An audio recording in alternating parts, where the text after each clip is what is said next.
amorosamente. Quanta luz, quando assim em prece, como a alma cresce aos olhos de Jesus. Olá, meus irmãos e minhas irmãs, muita paz.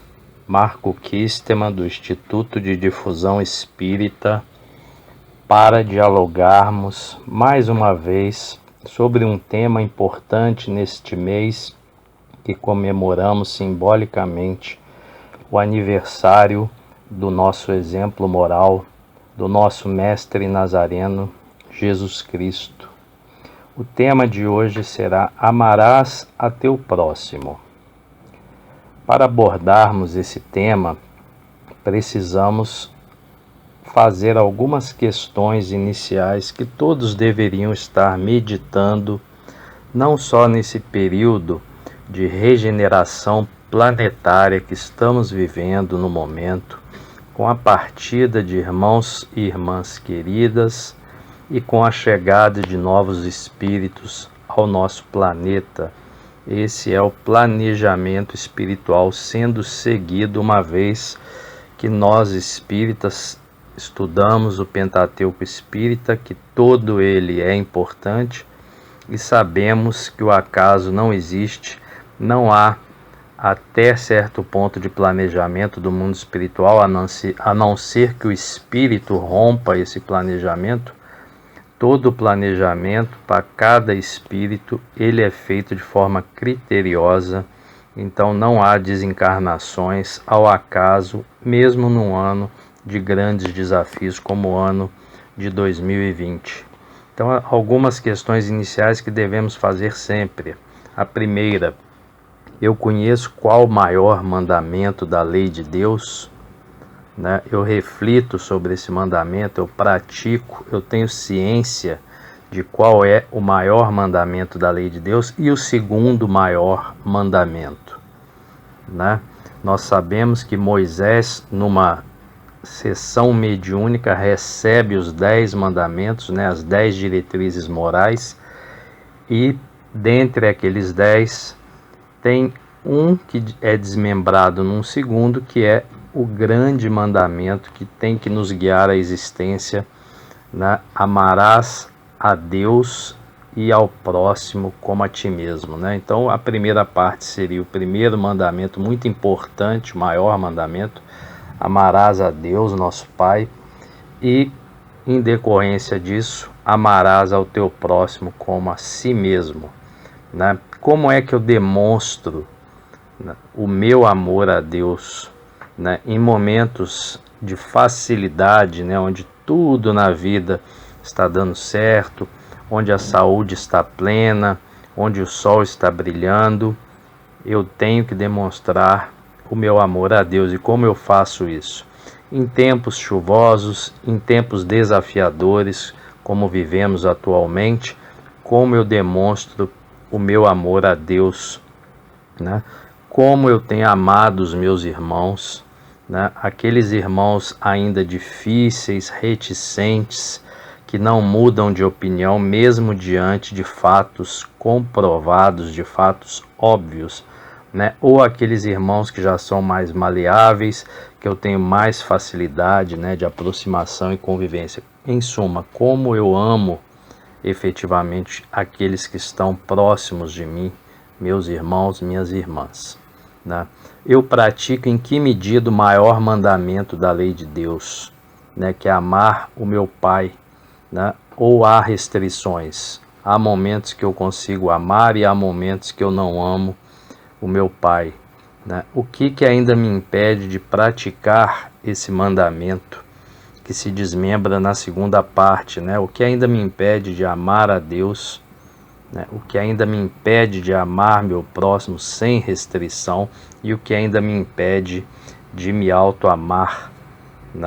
Então é importante que todos nós estejamos conectados, com essa ideia de amar a Deus sobre todas as coisas.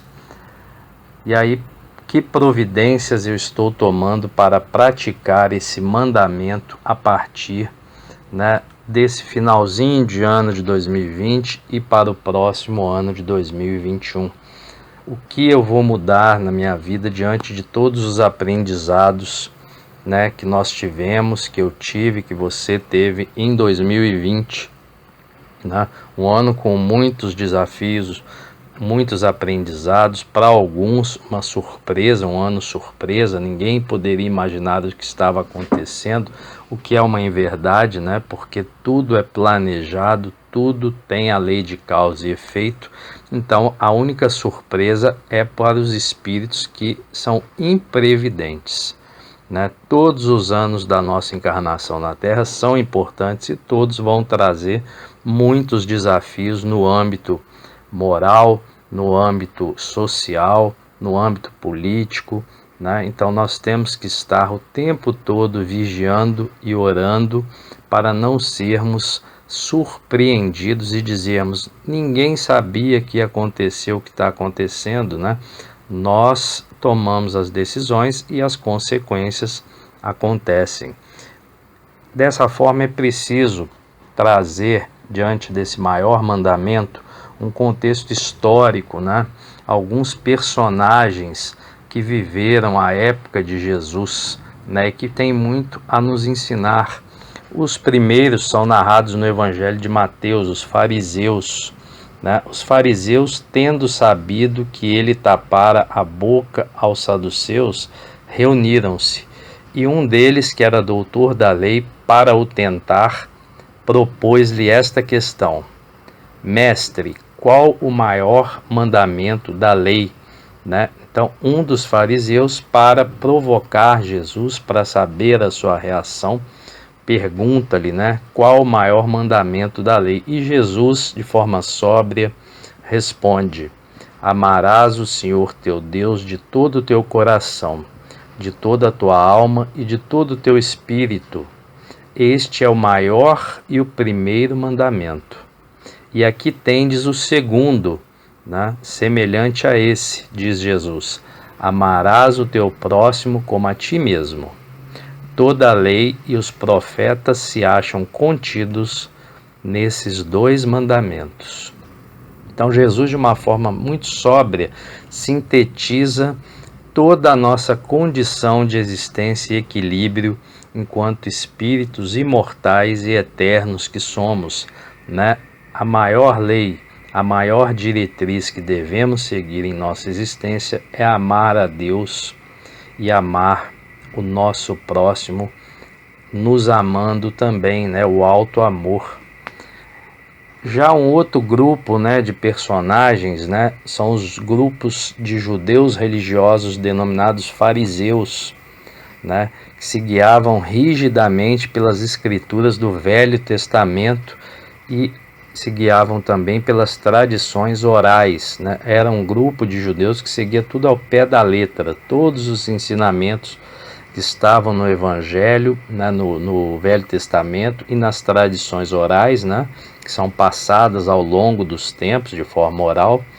Os fariseus, eles fundaram, né,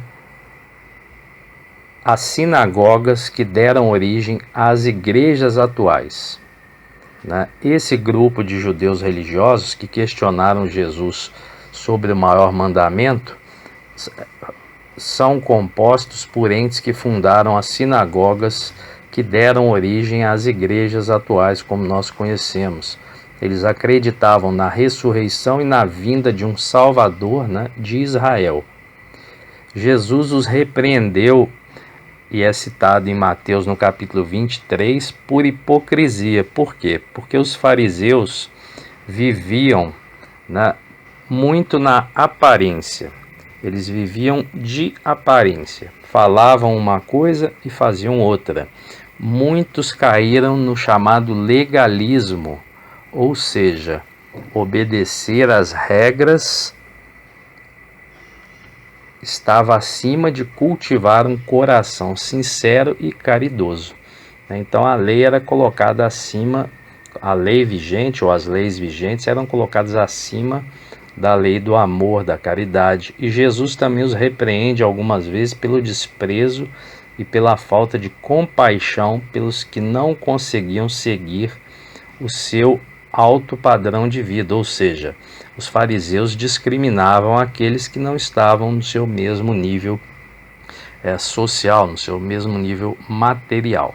Então nós temos aí um grupo, que é chamado de fariseus, que questionava Jesus, que tinha um comportamento hipócrita, e que tinha um privilégio muito grande, e diante disso discriminava muitos povos que estavam ali ao seu lado, não seguindo o maior mandamento, que era amar a Deus e ao próximo como a si mesmo. Um outro grupo, saduceus, não se davam bem com os fariseus. Então esses grupos que acabam sendo divididos, acabam provocando divisões, e atualmente nós temos vários grupos no mundo assim, porque ainda é da natureza humana essa divisão. Com o grau de evolução nós vamos nos aproximar e não haverá mais divisões ideológicas, divisões quanto à ideia de Deus, de religião, quando passarmos a seguir esse maior mandamento. Os saduceus, eles não se davam bem com os fariseus, eles tinham várias diatribes, eram uma elite religiosa de sacerdotes que controlavam os templos e possuíam grande influência política, trazendo para os dias atuais seria a elite de sacerdotes, de padres, de líderes religiosos, que tem uma força muito grande, por exemplo, no Vaticano. E os saduceus não seguiam com rigor as regras como os fariseus, e acreditavam que podiam incorporar os ideais gregos no judaísmo. O que nós podemos aprender com esses dois grupos bem diversos, os fariseus e os saduceus? Primeiro, podemos aprender com os fariseus e com os saduceus que nós devemos evitar os erros que eles cometiam. Os dois grupos caíram em extremos, em polos diametralmente opostos. Os saduceus reduziram sua religião ao minimalismo, uma fachada religiosa para obter poder político. Então, para os saduceus, esse grupo, à época de Jesus, o interesse deles era o poder político, e para isso eles usavam a religião. Já os fariseus exageravam nas regras e se esqueciam do essencial, ou seja, os dois grupos se afastaram de Deus e tinham prioridades equivocadas, muito parecido com grupos que nós temos hoje no planeta Terra em vários países, grupos extremos que esquecem de Deus, esquecem dos exemplos de Jesus e idolatram falsos líderes, em vários âmbitos, não só no âmbito político, mas no âmbito empresarial, no âmbito religioso. Há uma grande idolatria de espíritos falidos, que cometem graves crimes aos olhos de Deus e diante dos exemplos que Jesus nos deu. Então nós temos hoje muitos que estão nas religiões e usam a religião como uma mera fachada para obtenção de poder econômico, poder político, poder social, para se destacarem, e dentro desse rótulo vão cometendo os mais bárbaros crimes que nós temos visto aí. E tudo que comprova isso, ainda há aqueles que duvidam, como o tal do Tomé, que quer as provas para crer que Jesus estava entre nós.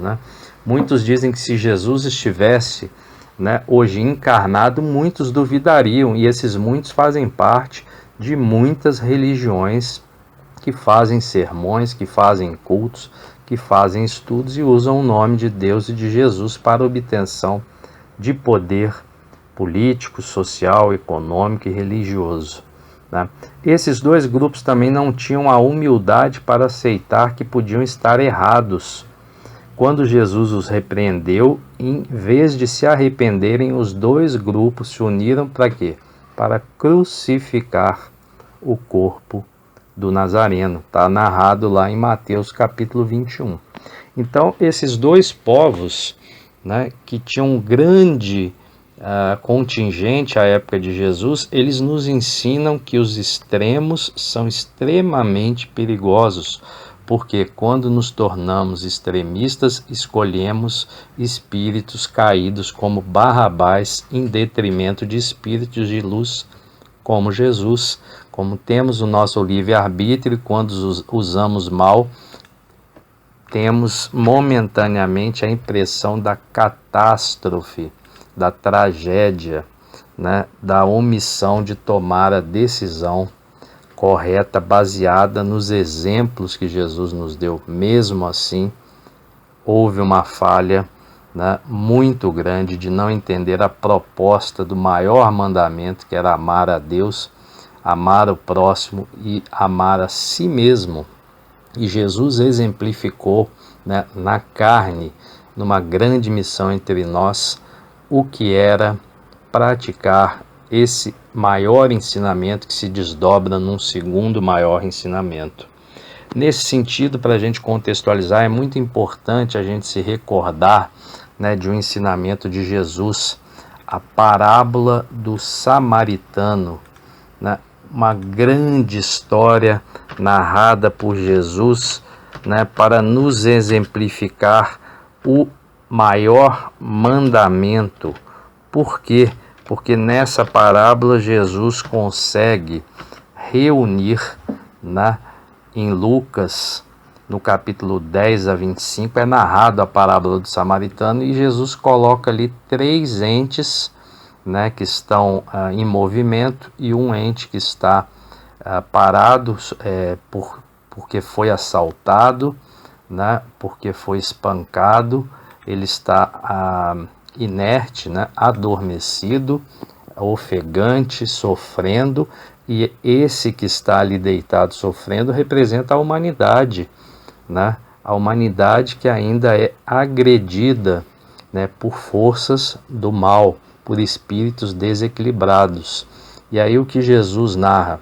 Que veio 2 representantes, primeiro o sacerdote, depois o levita. Em suma, 2 sacerdotes, né, com graus de hierarquia diferente, e nenhum dos 2 praticou o maior mandamento, né? Por quê? Porque quando eu não amo o meu irmão, eu não sou capaz de amar a Deus, né? E quando eu não consigo amar a Deus, pode esquecer que eu não vou conseguir amar os meus irmãos. E aquele que está ali deitado representa aquele que Jesus queria exemplificar como a humanidade que sofre, né?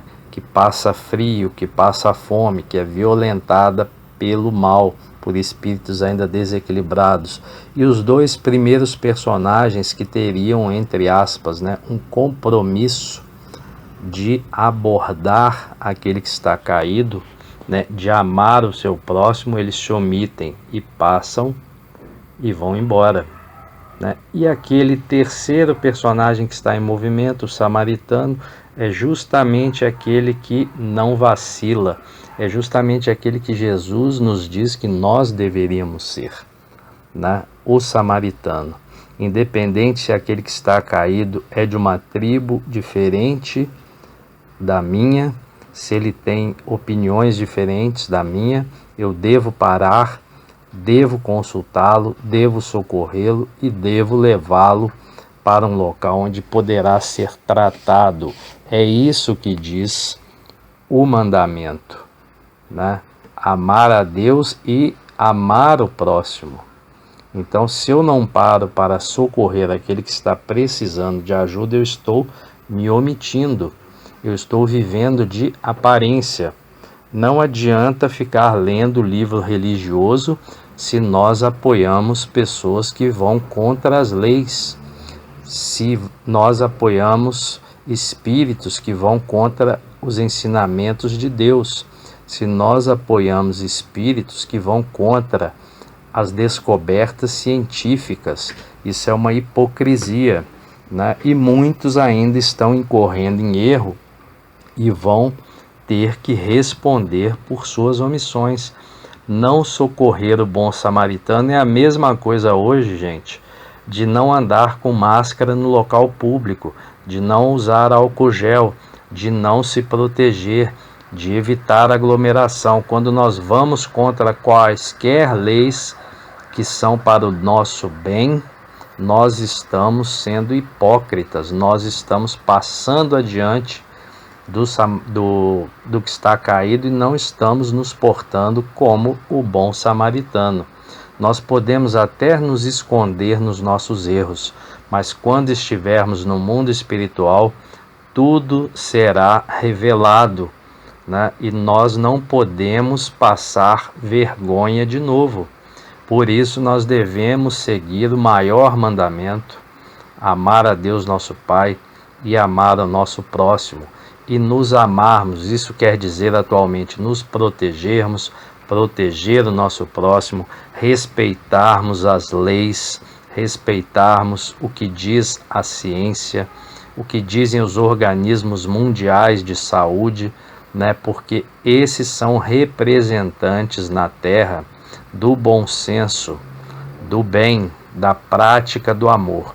Todos aqueles que vão contra isso estão incorrendo em grave erro, né? Qual seria a consequência da prática do maior mandamento, né? Amar o próximo como a si mesmo, fazer pelos outros o que quereríamos que os outros fizessem por nós. Essa é a mais completa caridade. Por quê? Porque resume todos os deveres do homem para com o seu próximo, né? É isso que Jesus nos ensinou.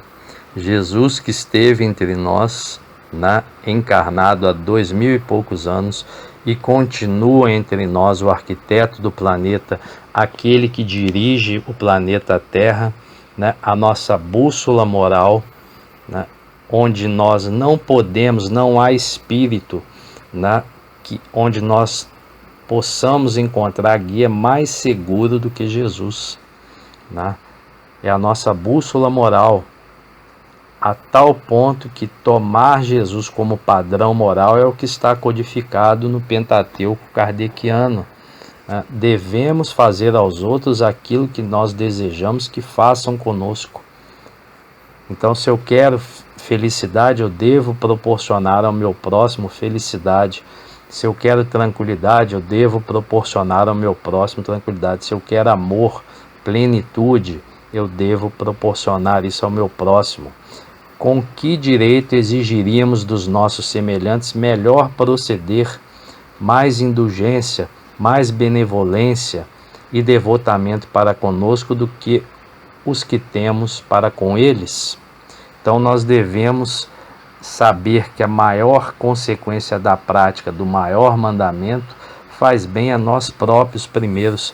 Amar a Deus e amar o meu próximo me faz bem, me torna pleno, me torna feliz, me torna realizado. Ao praticar o maior mandamento, tendemos à destruição do egoísmo, né? O egoísmo é o maior freio que pode destruir uma encarnação, juntamente com o orgulho. Quando somos egoístas, estamos voltados para dentro de nós mesmos. E hoje há uma percepção muito grande de um grupo de espíritos encarnados na Terra que só pensam em si mesmos. Se eles estão seguros, se eles estão se alimentando, se eles estão isolados, né, se protegendo do vírus, não se preocupam com o resto.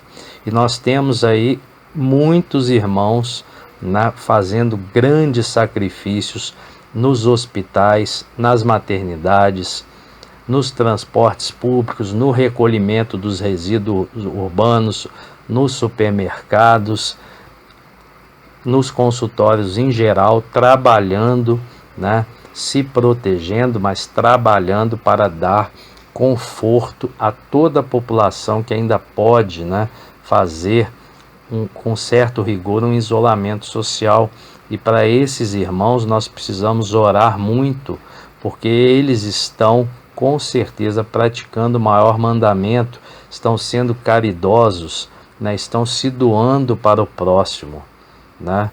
Enquanto um grupo ainda fica isolado, e muitos desses que estão isolados não estão se preocupando com a humanidade, porque provisoriamente estão seguros. Nós sabemos, né, que se não construirmos a nossa casa na rocha, há uma ilusão aparente de segurança, e construir a casa na areia é não amar o próximo, é não proteger o próximo, é não se proteger, né? Os homens compreenderão a verdadeira fraternidade e farão que entre eles reine a paz e a justiça quando praticarem o maior mandamento, que é amar a Deus, e em decorrência disso, amar ao próximo e nos amarmos. Não haverá mais ódios quando isso acontecer, nem disenções, né? Nem confusões, nem fake news, mas tão somente união, concórdia e benevolência mútua. Diante do exposto, que conclusões que nós podemos tirar, né, desse tema tão importante que diz respeito ao maior mandamento, né, amar a Deus sobre todas as coisas e amar a teu próximo como a ti mesmo, né? Uma conclusão que é narrada em Paulo, na sua carta aos Coríntios, né, ali na parte 13, né, no versículo 13 de Paulo, na sua carta aos Coríntios. Paulo escreveu várias cartas, era a forma de se comunicar, né, com os povos que ele tinha contato, de deixar gravado, né, de deixar registrado ensinamentos de Jesus, que Paulo saiu a espalhar e exemplificar. E Paulo diz: ainda que eu falasse as línguas dos homens e dos anjos, e não tivesse amor, seria como o metal que soa ou como o sino que tine. E ainda que tivesse o dom de profecia e conhecesse todos os mistérios e toda a ciência, e ainda que tivesse toda a fé, de maneira tal que transportasse os montes, e não tivesse amor, nada seria. E ainda que distribuísse toda a minha fortuna para sustento dos pobres, e ainda que entregasse o meu corpo para ser queimado, e não tivesse amor, nada disso me aproveitaria.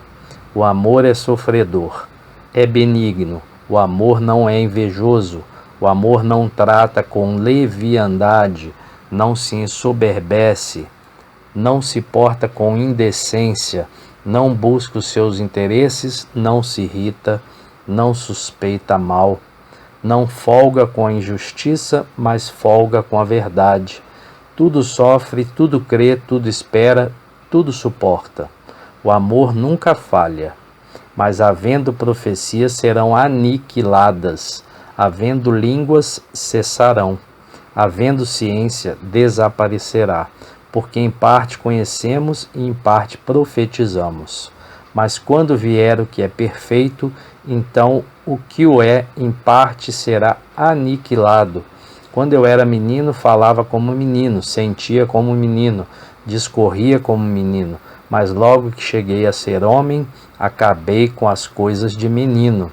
Porque agora vemos por espelho em enigma, mas não temos ainda como nos vermos face a face. Agora conheço em parte, mas então conhecerei como também sou conhecido. Agora, pois, permanecem a fé, a esperança, o amor. Dentre esses três, o maior é o amor.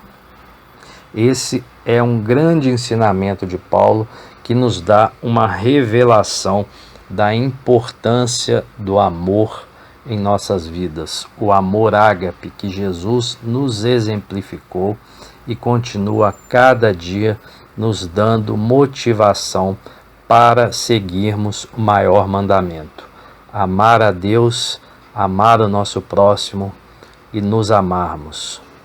Amar a Deus, perdoar também o nosso próximo e nos perdoarmos ainda por acreditarmos em contos do vigário, em contos da carochinha, em conversas que não são edificantes.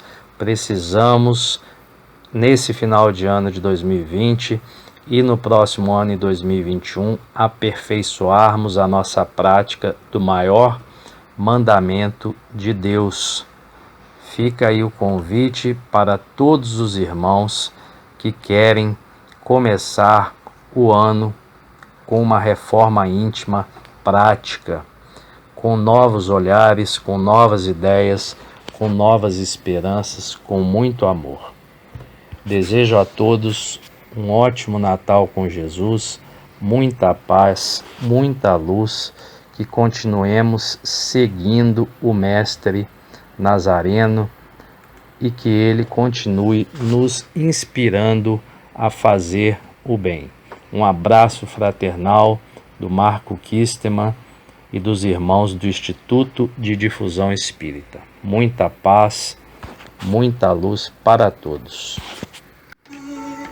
Minha alma cresce aos olhos de Jesus. Quanta luz quando em oração a voz do Mestre fala aos nossos corações. Quanta luz